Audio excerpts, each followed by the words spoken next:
सबसे पहले करम देवता को प्रणाम करता हूँ और भादो एकादशी झुल्ली कर्मा की कहानी को कहने जा रहा हूँ। सभी को जोहार। एक शहर में ननका ननकी दंपति रहता था। उसके 7 बेटे थे। बड़ा का नाम कर्मा, फिर धर्मा, ननुआ, रीझा, मंदरा, भौरा और सबसे छोटा का नाम लीटा था। संयोग से 7 भाइयों का विवाह ऐसे घर से हुआ जहाँ 7 बहन थी। ननका ननकी के मरने के बाद एक दिन 7 भाइयों ने आपस में विचार किया कि व्यापार के लिए दूसरे राज्य में जाना चाहिए। ऐसा विचार करके वे मंझला भाई धर्मा को घर में छोड़कर व्यापार के लिए निकल गए। रास्ते में चलते चलते जहाँ रात हो जाती वे वहीं सो जाते थे। उन्हें जहाँ कुछ सामान सस्ता मिलता वे खरीद लेते और जहाँ महंगा होता वहाँ बेचते थे। ऐसा करते करते 12 महीने बीत गए। वे साल भर में बहुत सारा धन दौलत कमाकर बैलगाड़ी में सामान भरकर वापस लौट रहे थे। रास्ते में चलते चलते जहाँ रात हो जाती थी वे वहीं सो जाते थे। इस तरह वे अपने गांव की सीमा में पहुंच गए। बड़े भाई ने कहा, हम यहीं विश्राम कर लेते हैं। ऐसा कहते हुए उसने संझले भाई ननुआ को घर जाकर पहुंचने की खबर देने के लिए भेजा। घर पहुंचकर संझले भाई ने देखा कि भाद्रपद शुक्ल पक्ष की एकादशी का दिन था और उनके आंगन में कर्मा नृत्य में सब लीन थे। 7 देवरानी जेठानी एक दूसरे का हाथ पकड़कर गोल घेरे में नाच रही थी। धर्मा भाई उनके बीच में झूम झूम कर मांदर बजा रहा था। संझले भाई भी कर्मा नृत्य देख मोहित होकर अपने कमरे से मांदर निकाल कर बजाने लगा। इधर बड़ा भाई संझले भाई की राह देखते देखते थक कर रीझा भाई से बोला, जाओ तुम घर जाकर देखो संझला कहाँ रह गया। रीझा भी घर पहुंचकर कर्मा नृत्य में शामिल हो गया। इस तरह से मंदरा, भौरा और लीटा भी नृत्य में शामिल हो गए। बड़ा भाई जिसे भी घर भेजता वह कर्मा में लीन हो जाता था। किसी को किसी की शुद्ध बुद्ध नहीं थी। इधर बड़ा भाई परेशान होकर सोचने लगा कि जिसे भी घर भेजता हूँ वह लौट कर वापस नहीं आता है, आखिर क्या बात है। तब उसने गाय, बैल और सारा सामान वहीं छोड़कर कुल्हाड़ी पकड़ी और बहुत गुस्से में घर की ओर दौड़ा। घर पहुंचकर वह क्या देखता है कि सब करम देवता की सेवा में नाच गा रहे थे। यह उसे अच्छा नहीं लगा। उसने कुल्हाड़ी से करम डाल को काटकर 7 टुकड़े कर दिए। इस अप्रत्याशित घटना से क्षुब्ध होकर सब अपने अपने कमरे में घुस गए। तब बड़ा भाई बाहर रखे हुए सामान और गाय बैलों को लेने पहुंचा तो उनके स्थान पर उसे पत्थर पड़े हुए मिलते हैं। वह सिर पकड़कर रोने लगता है और मुंह लटकाकर खाली हाथ घर वापस लौटता है। इस तरह दिन बीतने लगे। जब खेती करने का समय आया तो सभी भाइयों ने अपने अपने हिस्से के खेतों में धान बोया। 6 भाइयों के धान की फसल लहलहाने लगी, परंतु बड़े भाई की फसल नहीं के बराबर थी। 6 भाइयों के खेत की मेड़ पर उनके करम देवता टहल रहे थे। उन्हें देखकर बड़े भाई ने डांटते हुए कहा, तू कौन है और इस तरह हमारे खेतों की मेड़ पर क्यों टहल रहा है। करम देवता बोले, मैं तुम्हारे भाइयों का करम हूँ। तू मुझे कहाँ से पा सकेगा रे पापी। तूने तो अपने करम के 7 टुकड़े कर डाले। बड़ा भाई अपनी गलती पर पश्चाताप करने लगा और करम देवता के चरणों में गिरकर क्षमा मांगने लगा। करम देवता को उस पर दया आ गई। वे बोले, तुम्हारा कर्म 7 समुंदर 16 धार के उस पार है। इतना कहकर वे अंतर्ध्यान हो गए। बड़ा भाई वहाँ से घर लौटकर अपने कर्म की तलाश में हाय कर्म करते हुए निकला। चलते चलते रास्ते में उसे एक महिला मिली। उस महिला के कूल्हे में एक बड़ा सा पीढ़ा चिपका हुआ था। उसने बड़े भाई से पूछा, तुम कौन हो भाई और इस तरह हाय करम करते हुए कहाँ जा रहे हो? बड़ा भाई बोला, मैं एक दुखिया हूँ और अपने करम देवता के पास जा रहा हूँ। महिला बोली, भैया करम देवता से मेरे दुख को भी अवश्य बताना। हाँ कहकर बड़ा भाई कर्मा आगे बढ़ गया। चलते चलते एक गांव में उसे एक और महिला मिली जिसके सिर पर घास उगी हुई थी। उस महिला ने भी बड़े भाई के विषय में जानकर हाथ जोड़ते हुए कहा कि भैया करम देवता से मेरे दुख को भी अवश्य बताना। जरूर बताऊंगा बहन कहकर वह हाय करम करते हुए आगे अपने रास्ते चलने लगा। चलते चलते वह एक नदी के किनारे पहुंचा। वहां एक बेर का पेड़ लाल लाल फलों से लदा हुआ था। उसे जोरों की प्यास भी लगी थी। उसने सोचा कि पहले जी भर कर बेर खा लूं, फिर पानी पीकर प्यास बुझाऊंगा। जैसे ही वह बेर हाथ में लेता है उसमें कीड़े ही कीड़े नजर आते हैं। वह बेरों को फेंककर पानी पीने के लिए नदी में जाता है। जैसे ही पानी को वह अंजुली में भरता है तो पानी उसे लाल लाल खून की तरह दिखाई देता है। वह बिना पानी पिए हाय करम करते हुए आगे निकल जाता है। आगे चलते चलते उसे एक और नदी मिलती है। नदी के एक छोर पर एक गाय रंभा रहती थी। गाय का बछड़ा नदी के दूसरे छोर पर था। उसने सोचा कि बछड़े को इस पार लाकर गाय का दूध पी लूं। वह बछड़े को नदी के इस पार ले आया तो गाय उस पार चली गई।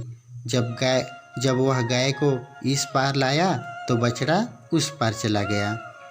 उसने कई बार प्रयास किया परंतु वह सफल नहीं हो सका। इस प्रकार भूख प्यास से तड़पते हुए वह हाय करम करते हुए आगे की ओर धीरे धीरे बढ़ने लगता है। पैदल चलते चलते उसके कदम लड़खड़ाने लगे। वह थक कर एक पेड़ की छाया में बैठ गया। तभी उसकी नज़र एक घोड़े पर पड़ी। उसने सोचा कि अब बाकी रास्ता इस घोड़े पर सवार होकर पूरा करूं।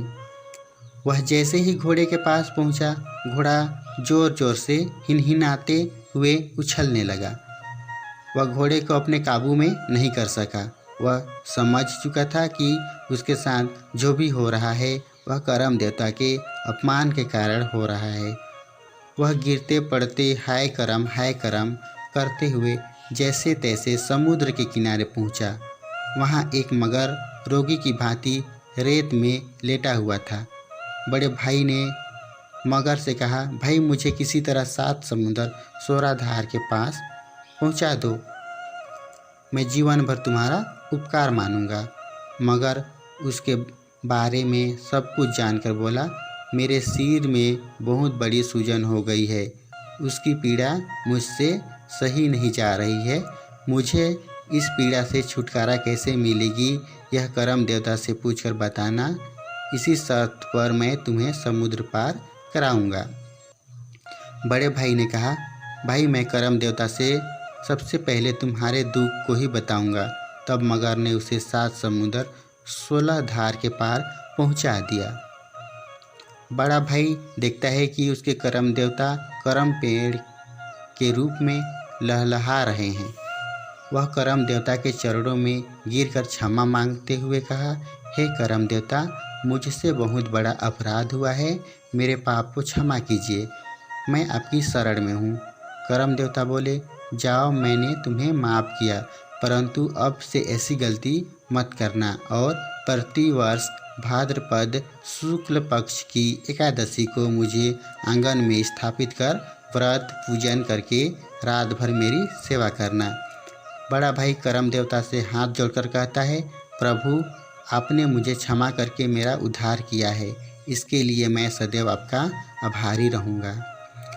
वह फिर उनसे पूछता है, हे देव, आते समय मुझे एक मगर मिला जिसके सिर में सूजन है। वह दर्द से तड़पता रहता है, उसका दुख कैसे दूर होगा, बताने की कृपा करें। करम देवता बोले, उसके सिर पर एक बहुमूल्य हीरा है, तुम उसके सिर पर मुष्टिका प्रहार करना, हीरा बाहर निकल जाएगा, जिससे उसका दुख दूर हो जाएगा। हीरे को तुम अपने साथ ले जाना। बड़ा भाई रास्ते में मिले बेर के पेड़, नदी, गाय, बछड़े व घोड़े के बारे में पूछता है। करम देवता मुस्कुराते हुए उत्तर देते हैं कि वे सब मेरे रुष्ट हो जाने के कारण तुम्हारे प्रतिकूल हो गए थे, अब वे सब तुम्हारे अनुकूल होंगे। बड़े भाई ने आगे कहा, हे देव, मार्ग में मुझे 2 महिलाएं मिली थी, जिनमें से एक के कूल्हे में बड़ा सा पीढ़ा चिपका है और दूसरी के सिर पर घास उगी हुई है। कृपया उनके कष्ट निवारण का मार्ग बताने की कृपा करें।